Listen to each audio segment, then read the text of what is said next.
Hey, what's up, my good peoples? All right, you know what I do is I keeps it hip hop. Let's go. There's a reason I'm playing this, as always.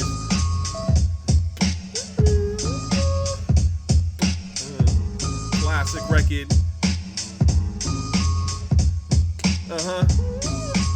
Teach the truth to the young black youth. Well, that's what this is about. My life story, strictly business, never blew my chance. Mom kicked me out the house when I was flipping out the man. Put the boys on the street, make them walk this beat. Teach them how to eat and to seek for peace. Son, I spent this thing living proof, cause I mean what I say. Bring the faith to reality and make them pay. Yo, these ghetto rhyme stories got them scared to death. I'm trying to get the fuck out, see what the world's about. Check it, 1986 is when I reached my peak. Take my... Well, did New York peak then? No, not really, but... Anyways, just some hip hop to start off. Why am I playing this? Okay. So the first time I went to Brooklyn, this was probably in the early 2010s, I think, was the first time I ever went to Brooklyn. I don't know why I was in Brooklyn, to be honest with you. And I believe I was in Fort Greene, okay? Probably the Fort Greene Park. And I just remember there was... So there was a brother barbecuing. Well, there was a party of a couple of brothers, and some black people. One was on the decks, the other one was like kind of barbecuing, and I had heard this music. I walked in that direction because I was like, oh shit, I love this song. So I walked in that direction, and I'm pretty sure I ended up hanging out with them for like a little bit because New Yorkers are friendly people. If they like your vibe, they like your vibe. But what amazed me was in the midst of this place at Fort Greene, they were almost off to the side. Like, so they're there barbecuing, but as I'm walking and crossing these areas, it was just like a sea of white people. And some were throwing frisbees. Some were lying on the grass in like sun tanning or whatever. This was summertime. And the whole time I remember thinking to myself, like, these people are very separate. I mean, they are sharing the same space, but ultimately, they are very separate. It's not like, again, people would have you believe that, whites and blacks and others just hang out all together and it's just a thing in New York. That's just not true. That has not been my experience. Okay? And then I eventually lived in New York and I saw the exact same shit. Living in Brooklyn. White people do this, black people do this. They might be in the same neighborhood, but by and large, you go to certain bars and you are not going to see a single black face, which is fucking crazy when you think about it. And then you'll go to certain black bars. You won't see a single white face. It just is what it is, right?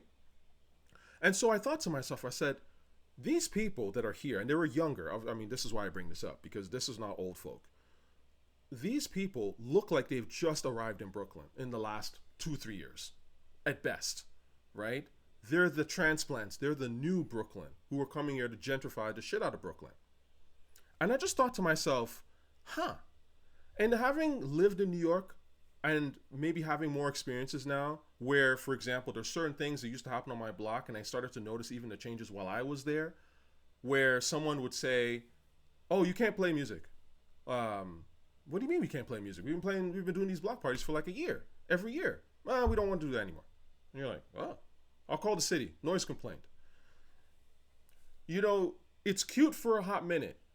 These usually non-black people come into New York because black people make New York fun and exciting. And not just black people, Jewish people especially, right? They build up these artistic enterprises and things. And people flock to these cities in search of an identity, in search of making money, discovering themselves. And then funny enough, they turn on those same people that made New York cool in the first place. That's who voted for Mamdani. And I know many of these people, personally, actually. I think it's so funny that Mamdani's base is Brooklyn. Well, specifically, I think when he had the party celebration, it was in Fort Greene. And that's why it's like, oh my God, deja fucking vu, right? I used to hang around, obviously, like I went all over Brooklyn, really. But I mean, I spent quite a bit of time in Dumbo, those kind of areas, Williamsburg, Bushwick. So I know that kind of person. And those are the people that voted. These people are not native to New York, a lot of them. I mean, some of them are, don't get me wrong. But they're young, they are not native to New York. And a lot of them or have come in and they want, in my opinion, they're very mediocre. The ones I met, anyways, attention whore types. But a lot of them have no real identity nor charisma of their own. And so they come to New York to discover who they are and discover that identity. And they just end up being brainwashed. You know, there was I can't remember who said this very recently. It was hilarious. But someone was like, the kind of people that vote for Mamdani are those who want to do like a shitty podcast and have you pay for it. like they don't want to work necessarily, just want to do a podcast and like, you know, and chill, right? And many of these people I follow on IG. But I mean, I don't hang out with them because when we interacted that first couple of times, it was like, you're kind of corny. You're knee deep into identity politics. I don't have time for that bullshit. You know what I mean? Interestingly enough, because I know a lot of them through Instagram, and then some of them I know just personally in interactions. But when I moved to New York, I wasn't on Instagram. In fact, the only reason I started to use Instagram was because I was now living in New York. I'm trying to meet artists. Because in my mind, I'm thinking, man, New York is the home of great artists. This is why it was so alluring. I mean, I'm a hip hop baby, right? I'm a stand-up comedy. You're talking about the greats of stand-up comedy. A lot of them coming from New York, Jews, blacks, whatever, right? So I'm thinking, man, like there's so many, like I'm going to be around all these people that are doing all this really cool artistic shit. They have all these ideas. They're open-minded, blah, blah. That was not my experience. I have to say this. It really wasn't, unfortunately. What I met were a lot of attention whores, people with no charisma, no identity, but just knee-deep in identity politics. And the truth is, anyways, I say this because why I got Instagram to begin with was because people were afraid of exchanging phone numbers. If they don't know you, they're like, you on IG? And I just kept hearing that constantly. So I said, okay, man, let me just get on Instagram. And frankly, it's okay anyway, because at least I can see what they're about right off the bat. Like I can tell by your Instagram posts whether you're really anyone of substance or not. And all these people that I'm talking about that I saw celebrating last night are people that I was like, there's really nothing of substance going on here. You're just kind of a Xerox of a Xerox in your opinions. But, and I know that sounds harsh to say, but I gotta be honest with you. This is what I saw. And, you know, Mamdani is proof that racism is alive and well. It just is. What you're seeing in terms of all these, you know, assaults against Jewish people, you know, using all this weirdo language against them, it's all racism. It's pure racism. There's no other definition for it. It's pure hatred, right? And Mamdani, his entire platform was that.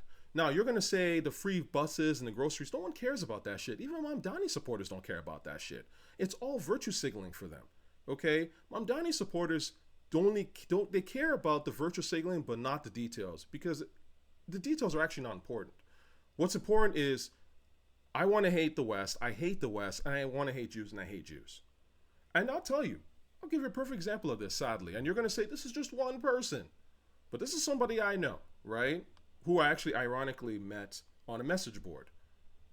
Like, on a hip-hop message board. Again, this is why, my man, I've been around online, and I've seen when people talk, oh, I'm a white guy and I know hip-hop. And it's like, are you a racist? I mean, a fair amount of you are, okay? Not all of you, obviously. You know, again, I know many white people who are cool as fuck. I also know many who are racist. It just is what it is. But my point is, this is what he posted. Literally, Mamdani is one. This is what he's posted as his story. A sad Jewish woman, essentially. And if you hear the song he's playing, it's like, he's dissing her. He's like, oh, you deserve it. Ha ha ha ha ha, troll shit. So, of course, Jews, New York City Jews who helped build New York into what it is, are of course very worried about having a Jew hater as their mayor. Why wouldn't they be? And the first thing you think about when Mamdani wins is not, oh, yeah, I can get the free buses that I wanted, or I can get the free healthcare or whatever it is that you're thinking. It's, ha ha ha, laugh at the Jew. I know who you are, bro. I know what you're about. I know what a lot of you are about. And by the way, as I've said before, this stuff doesn't stop at Jews, because this is my problem. Aside from the fact that it's wrong to hate people for who they are, right? Intrinsically, it's just racist. Racism is evil, period. Aside from that part, so even if it stopped at Jews, this stuff would still be wrong, and I would still call it out for the evil that it is. But the problem is, I also know that it doesn't stop at the Jews, and I know that it extends to the black folk. and it would extend to everyone else. Now, it's not necessarily cool to be openly racist against black people, but that day will come. You allow people like Mamdani and his ilk to run shit, that day will come. Trust me, when it becomes cool, all of a sudden these people will start saying the shit. Again, same individual. This is the last post before that. Fuckhead. And that's, you know, that's his, this is a guy who grew up on hip hop, quote unquote, right? Because as Jay-Z once said, hip hop is a great unifier, right? The kids can't be racist anymore because they listen to hip hop, right, Jay? I love Jay-Z, but I remember hearing that shit back in some interview back in the early 2000s, and I was like, huh? Nah, that's not it. But you gotta say that for the MTV crowd. I get it. But this guy, arguably the only thing this fuckhead has ever said. Soon it'll be nigger, but he can't say that. I know how these people behave, my peoples. I know it, man. Anyway, I got notes, man. This shit is fucking real. You know, the thing is, Einat Wilf, and if you're not familiar with Einat Wilf, who I think is actually very brilliant, very smart lady, former Israeli politician, she calls this sort of these bad ideologies, this mix between sort of Islam and socialism garbage. It's Palestinianism, in a sense, that has really kind of gone viral since October 7th. And the problem, to quote Einat Wilf, is, you see, a lot of these mediocre people, they think that they can hate their way to utopia. But that's not really going to happen, is it? Right? You know, what brings all these weirdos together, the free buses, shit that don't make sense, the perfect climate, trans rights for all, and all this garbage. The details don't matter because the details don't make sense. The point is, whatever utopia that you are obsessed with, the people that are in your way of getting to that utopia are the Jews and America as a whole, the West, right? And if we just dismantle, topple, destroy, we will eventually get there. That's the lie that's being sold. And whatever it is that we do can't be deemed evil because we are righteous. That's their logic. And I hate to say it, but these people are infected with this shit. And I gotta be honest with you. They were like this before Mamdani showed up. They just, again, they now have the hero, they have an avatar, they have someone who can speak for them. Because by and large, the people that I was around when I was in New York, and I had to get the fuck away from them after you know, I went to school in New York, so I'm very familiar with this shit. I was around a ton of Mamdanis. The losers I knew back then are the ones that ended up voting for Mamdani, hands fucking down, because they hate. Their major emotion is anger, destroy. That's it. They're not interested in, these are people that don't actually have, a lot of times, they know they're mediocre. They do not have the intellectual capacity or even the love for humanity to be builders. So to them, but they still want the fame. They want the clout. They want the money. So to them, they're like, the only way I can do this is to just destroy. I got to take it away from this person. Right? And, Mamdani has emerged as their avatar.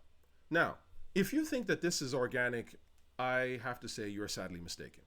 Okay? Nothing about this is organic, but again, that's what we know this, right? We know it's Muslim money. I said this before. This is why you have to pay attention to this kind of shit, right? I knew that as soon as Mamdani showed up on the ballot, I'm pretty sure I made a video about this. Let me see if I can find my old video. Let me inception myself, because I'm sure this is not the first time I've talked about Osama bin Laden or Osama bin Mamdani. So this is how you know. Search if you want to see if I've ever said stuff. Oh yeah, I've talked about Mamdani before. What did I say about Mamdani? Oh, okay. Well, I MC Hamas. I was spitting. Anyway. So let's listen to Linda Sarsour tell us about exactly how unorganic this all is and how moderate Muslims, quote unquote, got together to put this guy into power. Right now, I'm a little more quiet because I'm on the quiet side of this race. But yeah, the Muslims are always on the quiet side. It's called deception, taqiyya. You're always on the quiet side until you can actually attack, right? Once you achieve your agenda, then it's like, oh, But until then, you're quiet and you play victim. We know what it is. Again, we grew up in the Middle East. Us, we know. I'm going to tell you that once November 4th comes around, I will tell the story. The story is not just, that it's random that Zahran ascended to this place. Not at all. It is our Muslim American communities. 100%. And I'll also say that it's Muslim money. 100%. PACs that have supported Zahran, or a particular PAC that has supported Zahran, is probably over 80% of Muslim American donors in this country. Oh, that's interesting. So when I see Muslims on Twitter and their bots who are talking about APAC, 7,000, 7,000, 7,000, 7,000, I know that, again, every accusation is essentially an admission of what it is, in fact, that they do, right?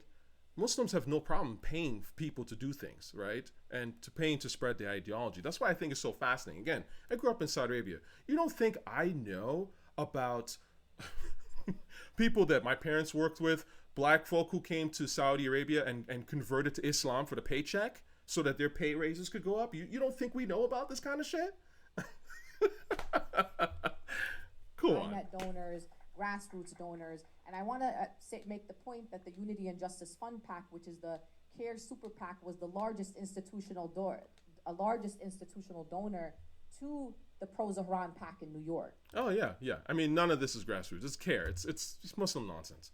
As you have this individual here, some kind of Toronto businessman, who again, has said questionable things in the past.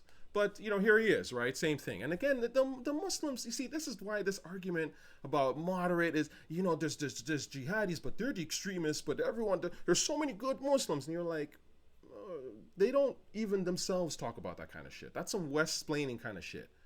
I didn't hear the term moderate Muslim until I came to fucking the Western world. Like, people over there don't say that shit. You're either Muslim or you're not, essentially. Right? Now, of course, there are people that practice on various levels, right? And hide how maybe non-Muslim they are.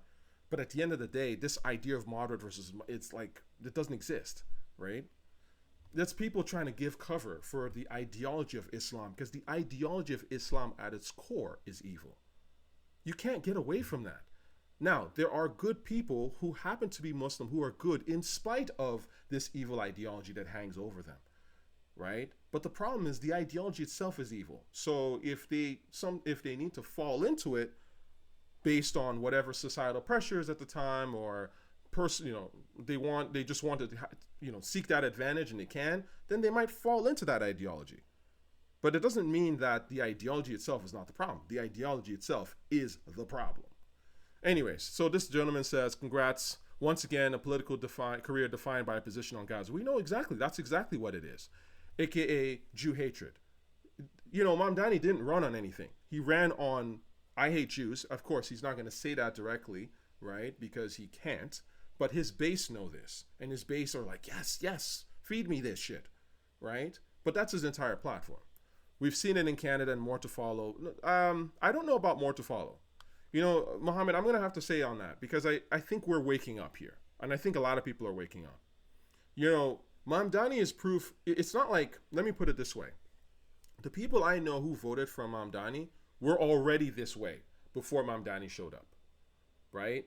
And I saw and met these people in 2017, and they were already Jew haters by then, okay? Your ship has sailed. I don't think the Muslim world realizes this. Again, we're seeing sort of the after effects, I would argue. I would like to be optimistic and think that the worst has... there's going to be maybe a few more sort of like aftershocks, but the truth is there is a fundamental shift, and it's already happening. A lot of these untalented artists who used Israel hate to come up, they're not going to be in the picture. Give it 5 years, they're gone. They're going to be gone, right? That's just my opinion. I mean, I would, hopefully. But anyways, he says public opinion has shifted, and those who choose to stand up for justice, that's Muslim speak, that stand up for hatred, and against this genocide, again, more Muslims speak, there's no such thing as a genocide in Gaza, it's complete nonsense, it was made up, are more in touch with voter sentiments, right? Those who are shielding Israel, of course, you can't make a post without talking about Israel, right? Most Muslims are obsessed with Israel. So anyways, the thing with Mamdani, we know it's Muslim money. And then, of course, that sort of left-green alliance, so there's a lot of, CCP, communist stuff going on, right? And it begs the question, is Mamdani socialist, more socialist, or is he more Muslim? Well, the truth is, it doesn't really matter. The ideas, both of them are abhorrent. They're both terrible ideas. They're both failed ideas. They both don't work. I mean, the societies that have those ideas, people don't want to live in those societies. They're terrible, right? And they all kind of follow the same pattern. It's envy, right? You hate the capitalists, you hate the Jews. It's always that same kind of shit. Hate capitalism, free market, hate Jews. Okay? Deception. Now, deception comes in because you can't attack the Jews directly anymore. You used to be able to, but now you can't, because Jews have, at least for really the first time in their long history, or maybe the second time, because obviously they have the Kingdom of Israel going back 3,000 years, whatever. But my point is, Jews have been in diaspora for so long and been hated on and kicked and killed and all this kind of shit. And it's only really in the last, you could argue, 200 years where Jews started to really at least get some semblance of power, okay? Through, again, hard work, just by being resourceful, hard work. And the point is, you can't really, especially now that Israel has been established, you can't just attack Jews directly anymore. Mossad will come after your ass. It's hard. Muslim societies used to be able, they'd love every once in a while to go and just rampage and kill and rape a bunch of Jews. But you can't do that anymore. Most of the Jews are in Israel. You kicked them out anyways, out of anger and all that stuff. And now they're in Israel. You can't do it. So now you have to use deception, right? Because you can't attack directly. So you craft weird social justice language. You set up blasphemy laws, Islamophobia. All that is part of the deception. And then once the deception gets you to a certain position, right, political power, then the theft begins, okay? And this is where, again, it's the same pattern. It's stealing of businesses, stealing of things that usually Jewish people have built up and created, whether it be in the media, businesses that they've created, general business, whatever. You try to cancel them out of that and take it over. When we've seen this a million times. I don't have to go into this whole thing. That's what BDS and a lot of this bullshit is about. So it's theft, and then eventually when you've stolen everything you can from the Jews and others that you don't like, then it's murder, right? This is the cycle. Socialism and Islam do the same shit. This is why they're in bed together. Even though they may have completely different ideas, Islam is probably the most homophobic religion in the world, and socialism probably doesn't give a fuck, right? Trans rights for all. They'll figure out the details later. But ultimately, the deception, the supremacy nature of both of these abhorrent ideologies are the same. And this is why they're together. And they've brainwashed a whole generation. It's sad to say, but this is the truth of it. I had a conversation, I won't post it, but I had a conversation last night with one of these individuals who's an actress. And a lot of women have been brainwashed by this shit, by the way. I think it's a very interesting thing to see. But I had this conversation, and very quickly she called me an evil Zionist, and I just said, "Why don't you just call me a dirty Jew? Just get on with it.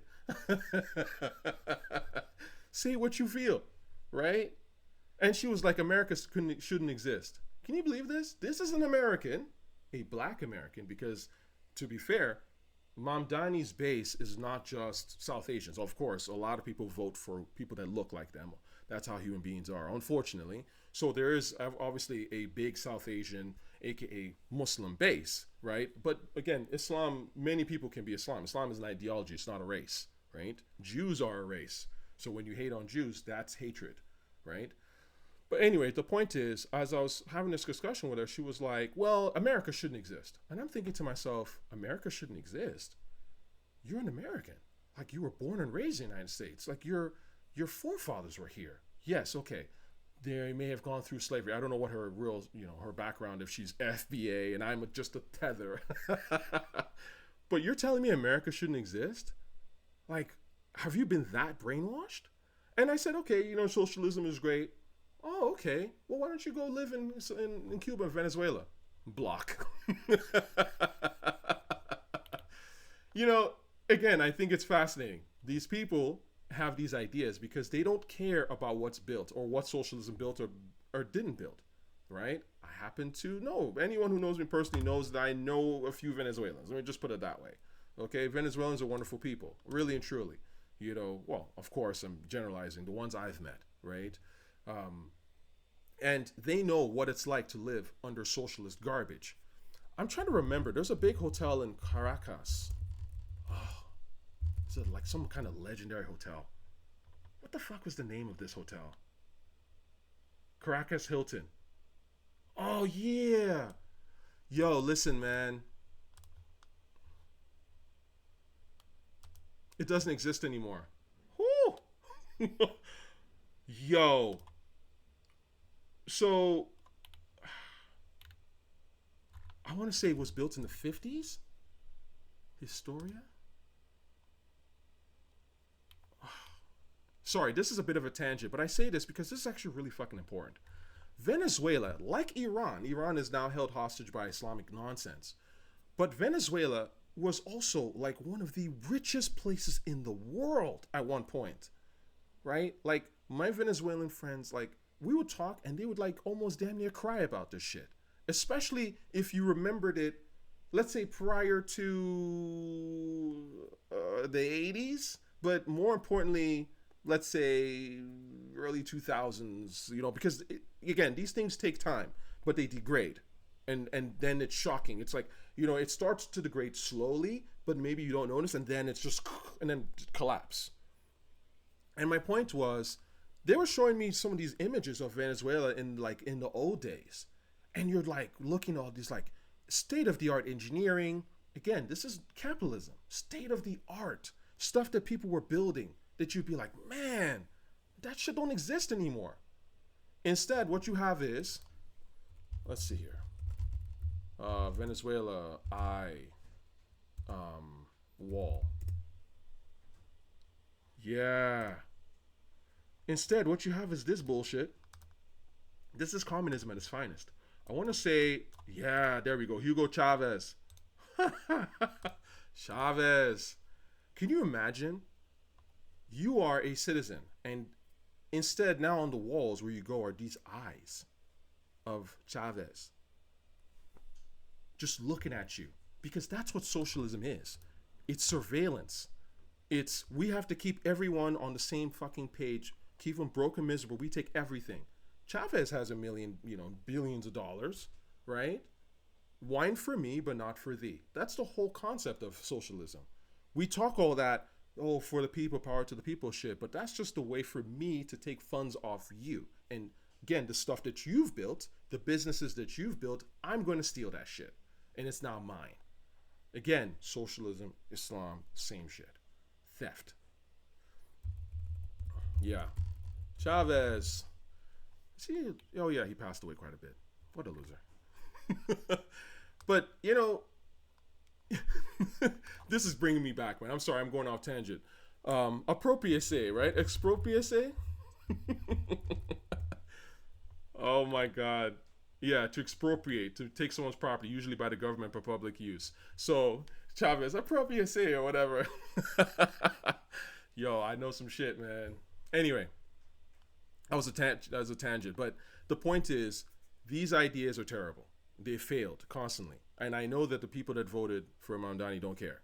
They know these ideas are failure because ultimately, well, they actually probably haven't even looked into it because, again, like I said, these are not people who are learned in the history sense. They don't know history, don't care, right? It's not important to them to look back in the past or to interrogate any of this shit. It's what can I get? Me. I'm mediocre. I'm gonna hate. How dare you have more than me? I'm in New York struggling. It doesn't surprise me that Mamdani's base is in Brooklyn, but particularly gentrified Brooklyn. People who I'm sure are probably struggling to pay their rent and things like that. For, again, business, for reasons that are for their fault and also not their fault at the same time. And I'm not saying that New York was perfect. New York obviously has its issues, right? Income inequality, this is a thing, again. Blood roll, motherfucker. I'm gonna blow your mind with shit. But anyway, the point is, these are problems. These are real problems. I am not saying that capitalism is perfect, but I damn know that socialism is the worst, and it's always failed, and it's not built anything. More people have at least attained some sort of semblance of good life through capitalism than in any other system. And that's a fact. Okay? The last thing I guess I want to point out here is that the thing with sort of this identity politics nonsense, and I don't want to get too deep into it because I actually do know some people who are, let's say, connected to Eric Adams. Let me just leave it at that. But you know, whatever you think about Eric Adams as a mayor, maybe he was good, maybe he wasn't, I don't know. But he sort of came in, from what I saw from the outside, he came into position as a mayor because he was, well, one of the reasons was, of course, that he was a black person identity, right? We voted, oh, it's good to have a black mayor, all this kind of shit. Again, here's the problem that I have with that, right? You see, identity politics is the worst because you're essentially, as always, these, whether you have it be the Muslim imperialists or the communist imperialists, they like this stuff. They will strut out the black person to sell the idea of identity politics and then immediately kill his career and install who they really want. So again, black folk are played and we're pawns. And I know that sounds conspiratorial, but the truth is that whenever I've seen these movements that are abhorrent as hell, they always start off with black people. Usually they're sellouts and coons to sell this ideology, and then they get those people out the way fast and install the people they really want. And this is why the only way forward is merit. Okay? That's it. I don't care what your orientation is. I don't care what your pronoun is. Don't bring that shit around me. I don't care. I don't care if you're bisexual or whatever. Or or it doesn't matter to me, bro. And cis, it doesn't or they, it doesn't matter. Are you qualified? Do you have a good heart? Are you someone that has hope for humanity? Do you give a shit or not? That's who should run anything. Again, whether that person be white, black, whatever. This identity politics stuff is horrible and it will run us into the ground. And again, it's not random. Identity politics is really sort of that Marxist, communist garbage mainstreamed. But anyways, it's over. It's we're only seeing the aftershocks. So stay vigilant, stay optimistic, don't get into despair. Just, get out there and really do it. You know what I'm saying? Because these are ideologies that are made for weak people. They're crafted by, I would argue, weak-minded ultimately, but certainly very narcissistic and controlling types to disseminate to the weak. So the best way to fight this stuff is to not be weak, essentially. Don't get into ideas, don't get into thought processes that are victimhood and make you feel weak, right? Get out there, right? If it requires going to the gym to make yourself feel better and feel stronger physically, a lot of stuff too is also physical in a way, right? Getting your body in the right way. At least you don't have to be, Arnold Schwarzenegger, you don't have to be a model, but certainly feel better about yourself. Physical courage goes a long way because once you have some physical courage, then you start to have mental courage. Right? It doesn't always have to be that way. But my point is, the point is to get stronger. And we are already getting stronger. You're going to see it. I guarantee you within the next, well, I can't guarantee it, but because we might be drowning in this kind of slop and garbage ideas for a minute. But the point is, you get stronger, you stay vigilant, and you stay hopeful. The builders are coming, okay? Hopefully, all right? And we'll come in and we'll fix the damage. It is what it is. That's what we do, right? And then things will get better again, all right? Peace. Love y'all.